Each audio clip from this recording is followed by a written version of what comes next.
The bullet grazed his ribs, not deep enough to kill, but enough to leave blood spreading across his white shirt. Jiang Tiang sat in the black SUV, jaw clenched, as his man drove through Seoul's rain-slicked streets. "Boss, the hospital." "No hospitals," Tiang said. "Take me to the clinic in Itaewon, the American one." He'd heard about the doctor there. Foreign, skilled, and discreet. Dr. Zuri Akhafer was finishing notes when her clinic door chimed at 11 p.m. She looked up, ready to turn away whoever it was, when 3 men in expensive suits entered.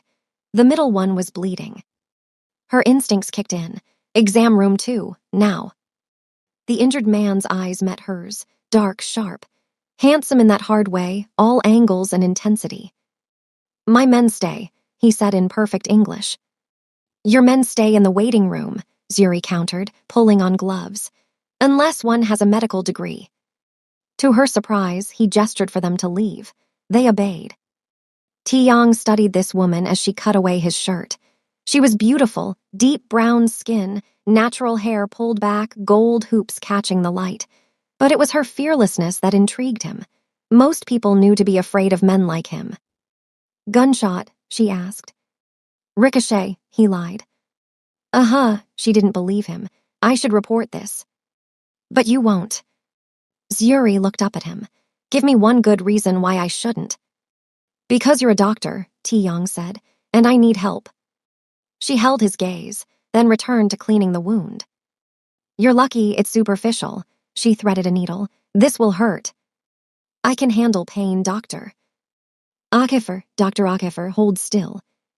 As her hands worked, Tiang found himself captivated by her focus. She smelled like cocoa butter and antiseptic. "You're not from here," he said. "Houston, Texas, by way of Lagos. And no, I'm not looking for a Korean husband." She tied off a suture. "I get that a lot." Tiang almost smiled. "Why Seoul?" "Clean slate, fresh start." She met his eyes. "What about you, mister?" Jiang Tiang. The name meant nothing to her. In Seoul, the Jiang family name, tied to the Biko syndicate, opened doors and closed mouths. "Try not to get shot again, Mr. Jiang. My clinic isn't a trauma center." She bandaged the wound. "Keep it clean, change the dressing daily." Tiang stood. "What do I owe you?" 300,000 won, cash only, and a promise you won't bring trouble here again. He pulled out his wallet, added extra bills. "For the late hour, buy better security. Seoul isn't as safe as you think." Their fingers brushed as she took the money. Tiang felt an unexpected current run through him. Zuri pulled back as if she'd felt it too. "Good night, Mr. Jiang. Stay out of trouble." "Good night, Dr. Akhafer." He paused at the door. "Thank you." After he left, Zuri stood in the empty exam room, heart beating faster than it should. Something about Jiang Tiang's dark eyes had unsettled her. She had a feeling she'd see him again. She wasn't sure if that thought thrilled or terrified her. Probably both. Hello, family. Where are you watching from? Kindly drop it in the comments so I can send special appreciations to you. And most importantly, hit the subscribe button to subscribe to this channel. Now let's go deep into the story. 3 days later, Zuri's assistant Min Seo poked her head into the exam room. "Dr. Akhafer, you have a walk-in. Says his stitches need checking." Zuri knew who it was. "Tell him to wait." When she emerged, Tiang sat in the corner, out of place among the elderly Korean women and young students. He'd traded the bloody suit for dark jeans and a black sweater. Their eyes met. "Mr. Jiang," she said, "exam room 1. Once inside, she crossed her arms. "Shirt off." He pulled the sweater over his head. The man was built lean and muscular, several scars visible. Her stitches looked perfect. She examined them. No redness, no swelling, no infection. "Your stitches are fine," she said. "Are you sure? It feels tight." "That's healing." She stepped back. "Why are you really here?" He smiled, a real smile. "Maybe I wanted to make sure you bought that security system." "I didn't." "Why not?" "Because I don't take orders from patients, or their blood money." His smile widened. "You're the first person in years to speak to me like that." "Like what?" Like I'm just a man, not a threat. He pulled his sweater back on. It's refreshing. Zuri felt her resolve waver. Mr. Jiang, I'm a doctor, you're a patient. That's it. Understood. He moved to the door, then paused. But if I need medical attention again, may I come here? The may I got her. If you're genuinely injured, not for fake follow-ups. Deal, he extended his hand. She took it, and that electric current sparked again. You never told me why you really came to Seoul, he said. And you never told me what you do that gets you shot at, Zuri countered. We all have secrets, Mr. Jiang. Fair enough, but I'm patient, and good at solving mysteries. After he left, Min Seo appeared, worried. Dr. Akafer, that man. I recognize him from the news. I don't want to know, Zuri cut her off. Whatever he is outside doesn't matter. But she was lying to herself. Over 2 weeks, Taeyong became a regular. A split knuckle, a twisted ankle. By the third visit, Zuri stopped pretending not to expect him. What is it this time? She asked one evening. Headache. Zuri stared. You came here for a headache. You're a doctor.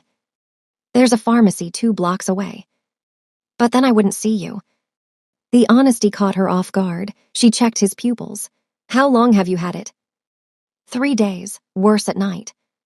Vision changes, nausea. No, just pain here. He touched his temples.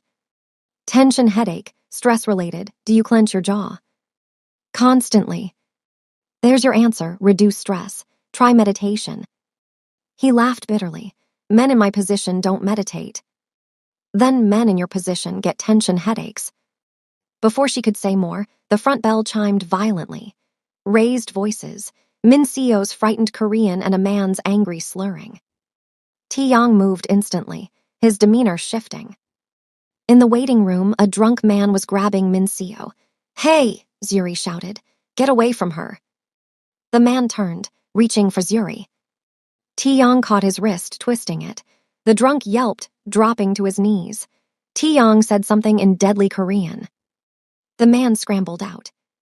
After Min Seo left, Zuri cleaned Taeyong's knuckles, split open again, this time real. You didn't have to do that, she said. Yes, I did. Why? Because you shouldn't have to deal with men like that alone. We've managed before. But you shouldn't have to. Zuri finished bandaging but didn't let go. This life of yours, does it ever stop? No, Taeyong said. It just changes what it takes from you. What has it taken? He looked at their joined hands. Everything normal, everything simple, everything like this. Like what? Like sitting with a beautiful woman who sees me as just a man with a headache. Zuri should have pulled away, should have reminded him about boundaries. Taeyong, she whispered, using his given name for the first time. He stood slowly. I should go. Yes, she agreed, but neither moved. They stood barely a foot apart. I don't want to bring my world to your door, but I can't stay away.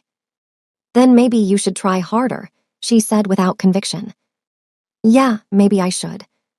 He left, and Zuri locked the door with trembling hands. Min Seo's warning echoed. Men like him are dangerous. But some kinds of destruction felt inevitable. Zuri avoided Taeyong for 4 days. On the 5th, she worked until 9 p.m. The walk to the subway felt longer than usual. 2 blocks from the station, she heard footsteps. 3 men, drunk, speaking in slurred Korean about the foreign woman. Zuri quickened her pace. Hey, lady, one called, we help you. The closest one reached for her arm.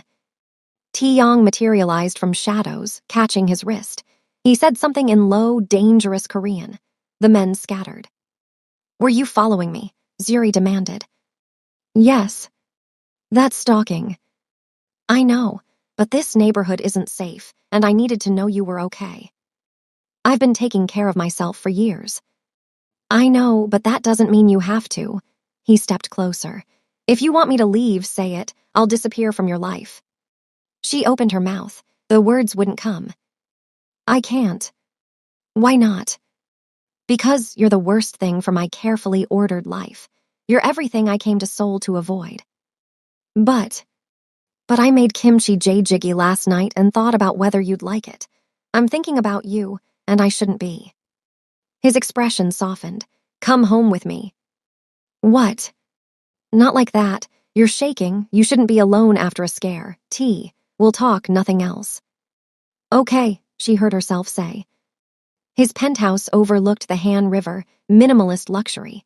But there were philosophy books, a well-used kitchen, photographs of a younger Taeyong with a woman. My mother, he said. She died when I was 15, cancer. I'm sorry. My uncle took me in, raised me in the family business. He handed her tea. The Biko Syndicate. I inherited it 5 years ago. Why tell me this? Because you deserve to know what you're getting into. And what am I getting into? Something dangerous, something that could put you at risk. His jaw clenched. Which is why I should walk away. But I can't stop thinking about you. The way you ordered my men out, the way you don't flinch, the way you look at me like I'm just a man. I don't date patients, Zuri said. I'll find another doctor. I don't date criminals. I could retire. She laughed. Don't make promises like that. Then what is real? I don't know. I came here to start over. Build something stable and safe. You're the opposite. I had someone in Houston, someone who promised forever then left when things got hard. She swallowed. When you leave, and men like you always leave, it'll be because you got killed. I would never let that happen. You can't promise that. No, all I can promise is honesty, protection, and I'll never walk away by choice. That's not enough. I know, but it's all I have. He brushed a tear from her cheek. One chance, Zuri whispered. You lie, you hide things, you make decisions for me. We're done. I understand. We're taking this slow. Whatever you need. She stepped closer. Can I kiss you? Yes. He kissed her like she was precious. Soft, then deeper when she responded. When they broke apart, he rested his forehead against hers. I'm still afraid, Zuri admitted. Me too. I've faced guns without fear, but you terrify me. Good, we're both terrified. The best foundation. He kissed her forehead. Stay tonight, guest room. I don't want you going home this late. Okay, she said. Because sometimes the most dangerous thing wasn't the fall. It was having something worth holding on to. Waking in Taeyong's guest room felt surreal. Zuri found him making breakfast, perfect eggs and toast, fresh coffee. Good morning, he said softly. They ate in comfortable silence. It felt normal, safe. It wouldn't last. Taeyong's phone buzzed. His expression shifted, the gentle man replaced by the syndicate boss. I have to go, he said. My driver will take you to the clinic. Taeyong, what's wrong? He hesitated. Nothing you need to worry about, I'll call later. But he didn't call, not that day or the next. On the third day, Minseo stayed late. They were laughing when the clinic door opened. A man walked in. Expensive suit, cold eyes, flanked by 2 others. Dr. Ockeffer, he said. I'm Han Seok-jin. We need to talk about Jeong Taeyong. Every instinct screamed danger. I don't know what you're talking about. Don't insult my intelligence. He smiled coldly. You've been seen with him, that makes you interesting. Minseo backed toward the phone. Don't, Seok-jin said, and his man blocked her path. Get out of my clinic, Zuri said steadily despite her racing heart. I'm here to give advice, doctor. Jeong Taeyong is dangerous. The company he keeps suffers unfortunate accidents. Distance yourself. Is that a threat? A warning, there's a difference. His smile widened. Though if you ignore it, that becomes your choice. He left casually. Minseo locked the door, hands shaking. Dr. Ockeffer, that was Han Seok-jin, Yongpo faction. I know what they are now, Zuri said, pulling out her phone. She called Taeyong. He answered immediately. Zuri, what's wrong? A man named Han Seok-jin just left my clinic. He knows about us. He threatened. Lock the doors, don't let anyone in. I'm sending men. I'll be there in 20 minutes. Taeyong. Please, Zuri, trust me, just wait. He arrived in 15, moving through her clinic like a storm. His men secured the area while he pulled her into an exam room, checking for injuries. "Did he touch you?" "No, just talked, but he knew. He knew about us." His jaw clenched. "They've been watching, probably for weeks." "Why?" "Because you matter to me, and in my world, that makes you a weapon." The weight hit her. This wasn't theoretical anymore. "I need you to come with me," Tae-young said. "Somewhere safe, until I handle this." "Handle what?" "The Yangpo problem." "No," Zuri stepped back. "I'm not leaving my clinic. My patients need me." "And you'll have it back. But right now, Seokjin knows where you work, where you live." "Then tell him I'm not part of this." "You became part of this when you kissed me." His voice broke. "I'm sorry, I should have stayed away." Zuri's anger deflated. She saw the guilt and fear in his eyes. "One night," she said. "I'll stay at your place one night while you figure this out, but I'm not abandoning my life." "Zuri." "One night, Tae-young. Take it or I walk home right now." He pulled her close, pressing his lips to her forehead. "One night," he agreed, "but full security, no arguments." As his men escorted them to the car, Zuri caught Min Seo's worried look. "I'll be back tomorrow," she promised. But looking at Tae-young's grim face, Zuri had a sinking feeling that tomorrow was a luxury neither could guarantee. Tae-young's penthouse had transformed into a fortress. Men at every entrance, security monitors, weapons everywhere. "This is insane," Zuri muttered. "This is necessary." Tae-young dismissed his men. "I've called a meeting with the other families. This ends tomorrow." "What ends tomorrow?" "The threat against you." Seokjin crossed a line. Zuri grabbed his arm. "Don't do something stupid because of me." "Protecting you isn't stupid." "Starting a war is." "There's already a war, Zuri. Has been for months. Seokjin just gave me the excuse to finish it." The casual way he said it chilled her. This was his world. Violence, strategy, wars in shadows. "I don't belong here," she whispered. "I know," he pulled her close. "But you're here anyway, and I'm going to keep you safe." That night, Zuri couldn't sleep. She found Tae-young on the balcony at 2 a.m. "Can't sleep either," she asked. "Didn't want to wake you with my packing." She joined him. "Tell me about her, your mother." He was quiet for a long time. "She was a violinist," he finally said. "Played in the Seoul Philharmonic. My father died when I was 8, rival faction. She tried to keep me away from this life, but my uncle said I had a legacy to uphold." "You were a child." "I was a Jeong. In this world, that matters more." Zuri took his hand. "Do you ever wish you'd run?" "Every day," he looked at her. "Especially now, especially knowing what I'm putting you through." "I made my choice." "Did you? Or did I corner you by being selfish?" She turned to face him. "I'm a grown woman. I make my own decisions. Stop drowning in guilt." Something flickered in his eyes. "You're angry."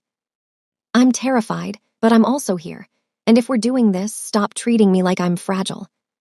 "You're not fragile. You're the strongest person I know. That's what scares me." "But I'm not walking away." "Why not?" Zuri cupped his face. "Because when I look at you, I don't just see the syndicate boss. I see the man who asks permission to kiss me, who makes perfect eggs, who loved his mother, who gets tension headaches because he carries too much weight." "Zuri." "I see you, Tae-young, all of you, and I'm choosing to stay." He kissed her then, desperate and tender. They stumbled inside, hands exploring, barriers falling.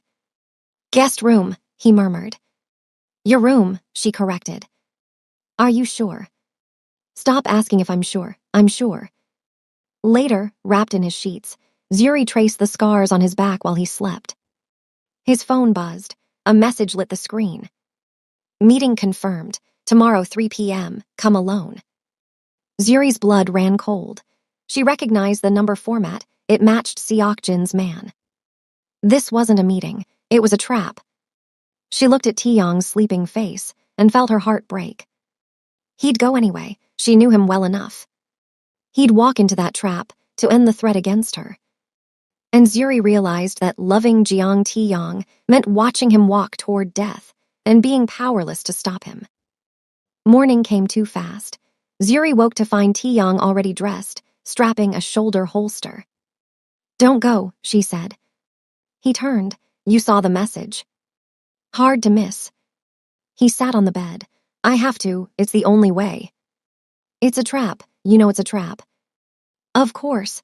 But Seokjin needs to understand that threatening you has consequences. And if he kills you first." "He won't." "You can't know that." Taeyong pulled her close. "I've been doing this since I was 15. I know how to survive."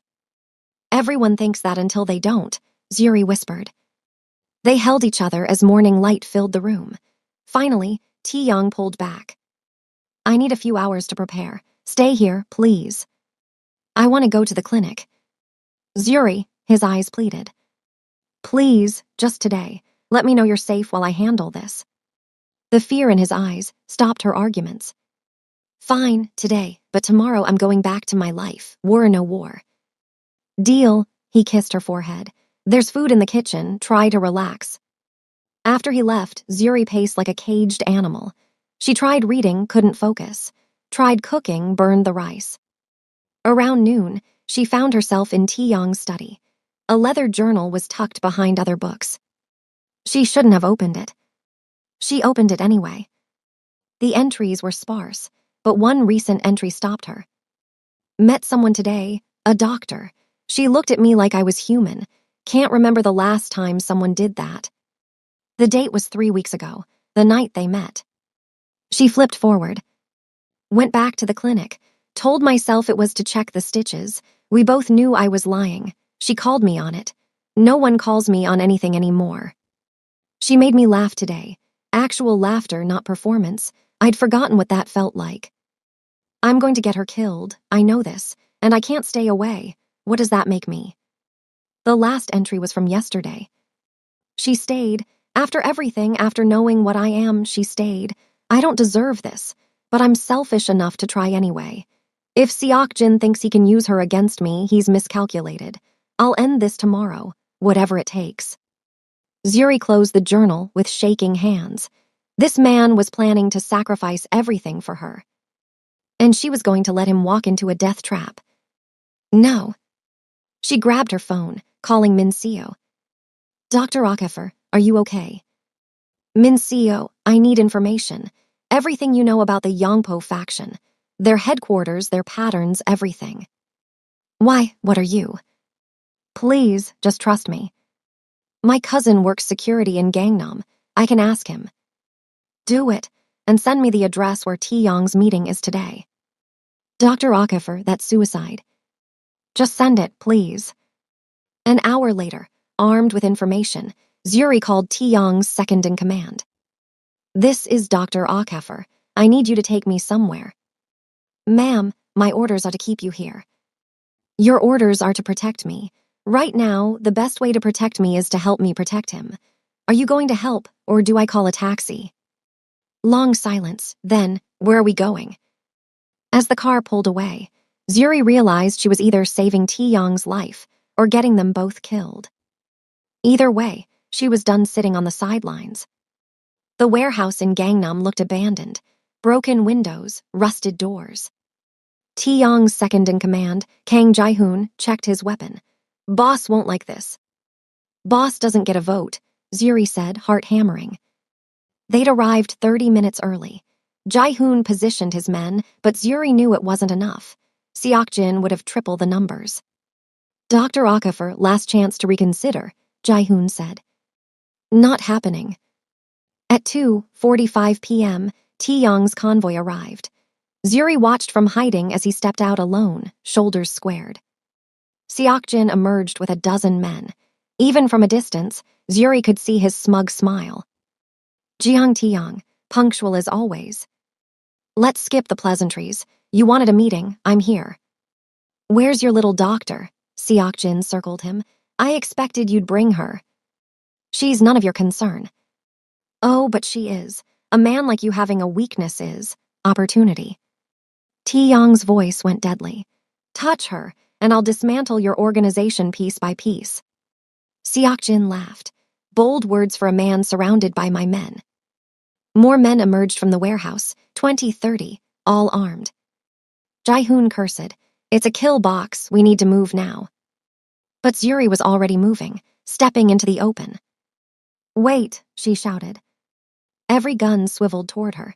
Taeyong's face went white. Zuri, what'll you get back? She ignored him, walking toward Seokjin with her hands visible.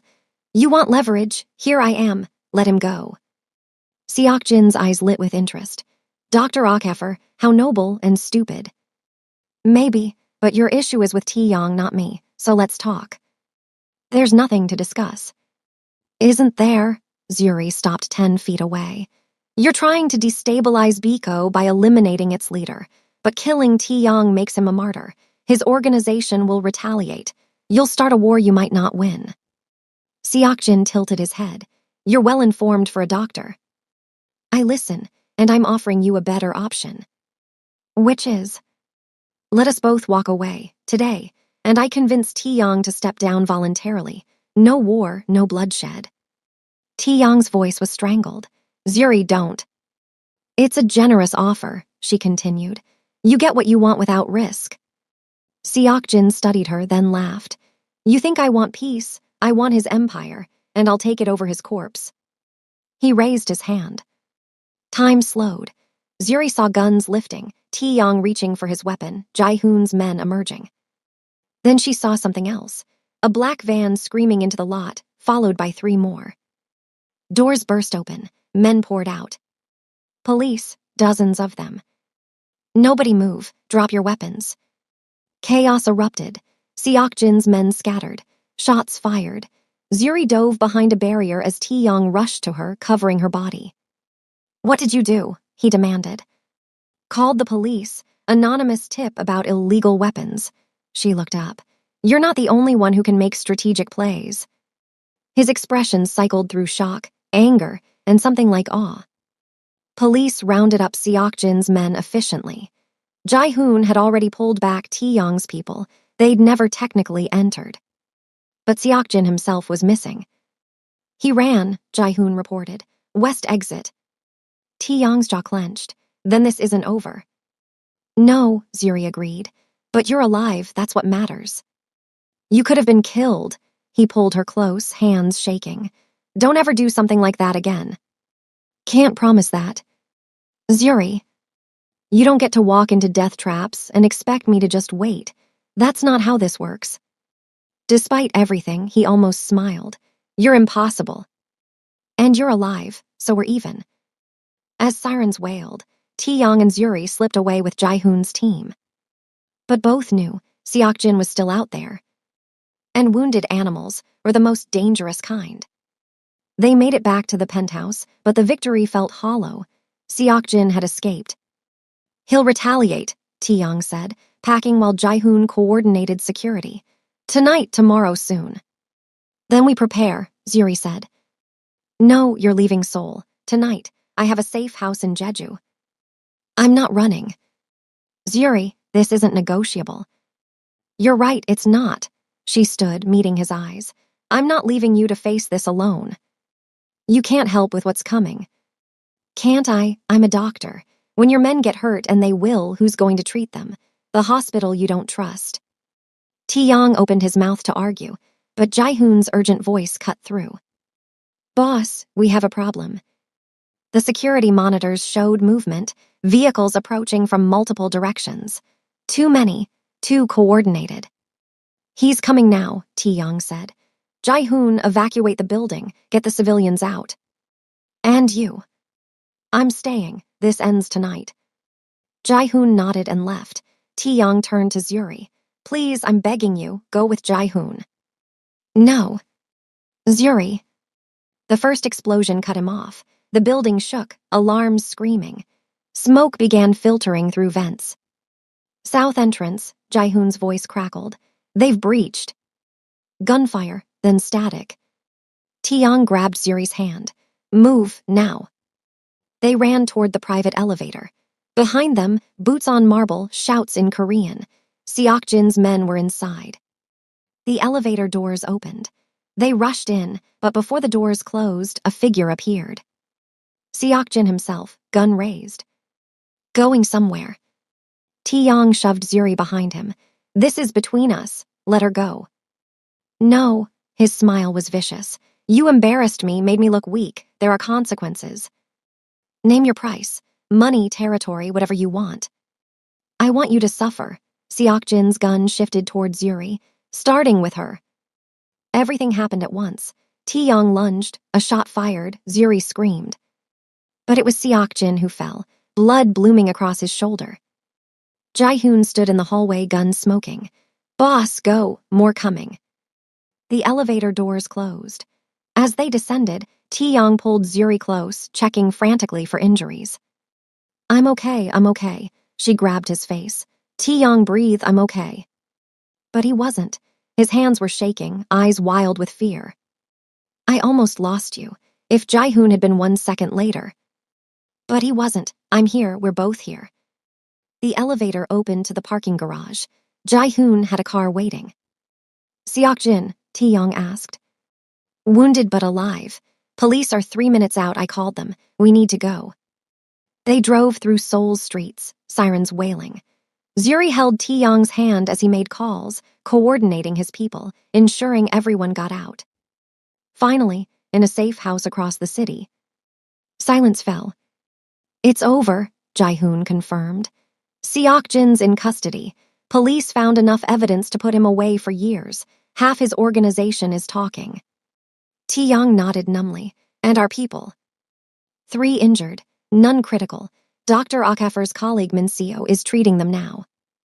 After Jaehoon left, Zuri and Taeyong sat in the empty safe house, adrenaline fatting. I can't do this anymore, Taeyong said quietly. Zuri's heart stopped. What? This life, this constant violence, putting you at risk. He turned to her, eyes red. I can't live knowing that loving you could get you killed. So what are you saying?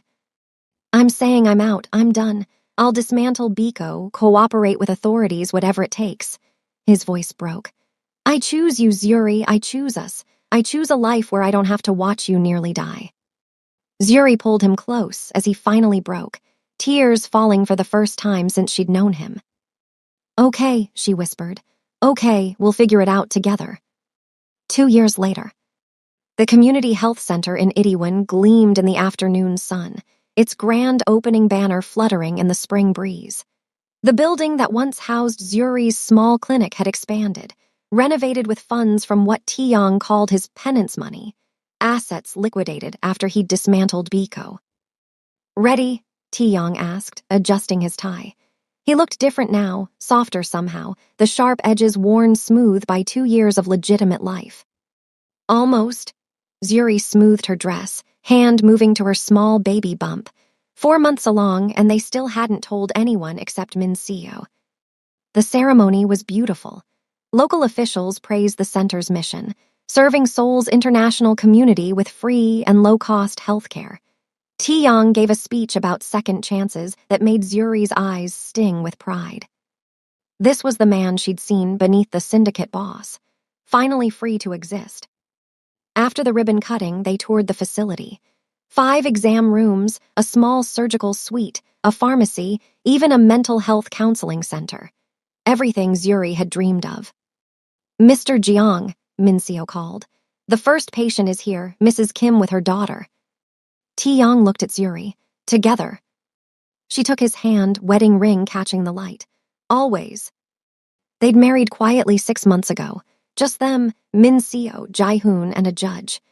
Taeyong had cried during his vows, promising her safety, honesty, and a lifetime of boring normalcy. He'd kept every promise. The testimony he'd provided prosecutors had brought down 3 major syndicates. In exchange for immunity, he'd walked away clean. Some nights, Zuri knew he still had nightmares, but mostly he slept peacefully beside her, one hand always finding hers in the dark. Now, watching him crouch down to talk to little Soojin about her scraped knee, Zuri saw the future they'd built from the ashes of his past. Dr. Jeong, Mrs. Kim smiled at Zuri. When are you due? Zuri's hand went to her stomach. October. We just found out it's a girl. Congratulations. Your husband must be thrilled. He was. When they'd seen the ultrasound, Taeyong had held Zuri's hand and whispered, She'll never know violence, I promise. And Zuri believed him. Evening fell, the last patient treated, the staff going home. Zuri found Taeyong in his office, staring at a framed photo on his desk. His mother, young and beautiful, holding a violin. She would have loved this, Zuri said softly. Yeah, he pulled Zuri onto his lap carefully. She would have loved you, would have told me I didn't deserve you. You don't. I know, he kissed her neck, but you chose me anyway. Worst decision of my life, she teased. Second worst, he corrected. First was not buying that security system. They laughed, the sound echoing in the quiet office. Outside, Seoul's lights began to glow. Somewhere out there, the world they'd left behind still existed, but it felt distant now, like a story that had happened to different people. Ready to go home, Dr. Jiang? Taeyong asked. Zuri stood, pulling him with her. Always. They locked up the center together, a ritual they'd continue for years. Taeyong's hand found the small of her back, guiding her to their car. Not a black SUV, but a sensible sedan with a car seat already installed. As they drove through familiar streets toward their apartment in Hanamdong, Zuri thought about the journey that had brought them here. The blood and fear and impossible choices. The love that had grown despite every reason it shouldn't. What are you thinking about? Taeyong asked. That night, you walked into my clinic bleeding. Regretting not kicking me out. Never. She laced their fingers together. Just thinking how sometimes the most dangerous thing you can do is exactly what saves you. He brought her hand to his lips. You saved me, Zuri. Every day you save me. We saved each other.